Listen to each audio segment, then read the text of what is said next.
wabarakatuh. Saya Nur Ain Amuja dari Program Studi Pendidikan Matematika di Universitas Negeri Gorontalo.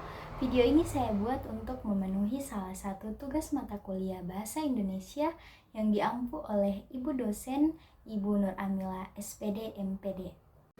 Nah, yang kita akan bahas pertama terkait dengan definisi bahasa, di mana definisi awal bahasa itu sendiri adalah sebagai alat komunikasi utama antar manusia, jembatan gagasan, dan sebagai cerminan kepribadian karakter seseorang.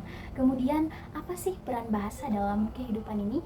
Nah, peran bahasa dalam kehidupan tidak jauh-jauh dari definisi yang saya jelaskan tadi, di mana bahasa itu sendiri digunakan sebagai alat komunikasi dan pengembangan diri, kemudian sebagai identitas budaya dan pemersatu bangsa, membentuk karakteristik seseorang, serta sebagai sarana interaksi. Selanjutnya terkait dengan ciri-ciri bahasa dan fungsi bahasa. Kita tahu bahwa ciri-ciri bahasa sendiri itu bersifat universal, luas, mendunia, kemudian bersistem, kemudian ada arbiter yang artinya mana suka, acak, dan tidak wajib, kemudian bersifat dinamis, produktif, serta unik. Contohnya di negara kita, di negara Indonesia ini, kita mempunyai banyak sekali suku-suku dengan berbagai macam bahasa-bahasa daerah.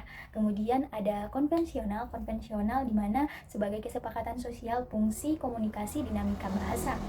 Dan kemudian ada fungsi bahasa yang pertama yaitu sebagai media utama berkomunikasi untuk memperlancar aktivitas manusia. Kemudian ada regulasi itu dimana kita bisa mengontrol perilaku orang lain.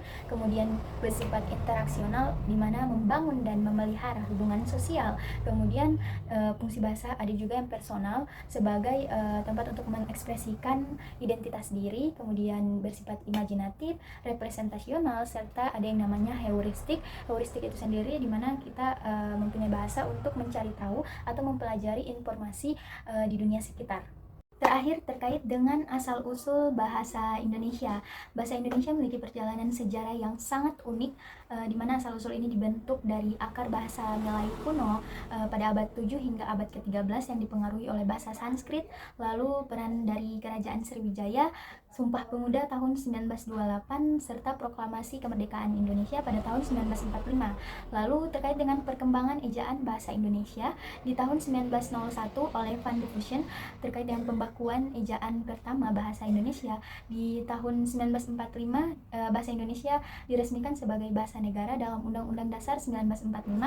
Di tahun 1972 ejaan bahasa Indonesia disempurnakan oleh EYD. Lalu pada tahun 2023 bahasa Indonesia resmi menjadi bahasa UNESCO.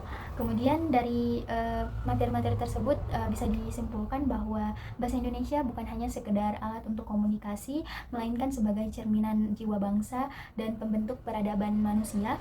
Dan bahasa Indonesia adalah bahasa perjuangan yang berhasil menyatukan ribuan pulau dengan latar belakang budaya yang berbeda-beda. Sekian, itulah penjelasan materi-materi di pekan-pekan sebelumnya dari saya. Assalamualaikum warahmatullahi wabarakatuh.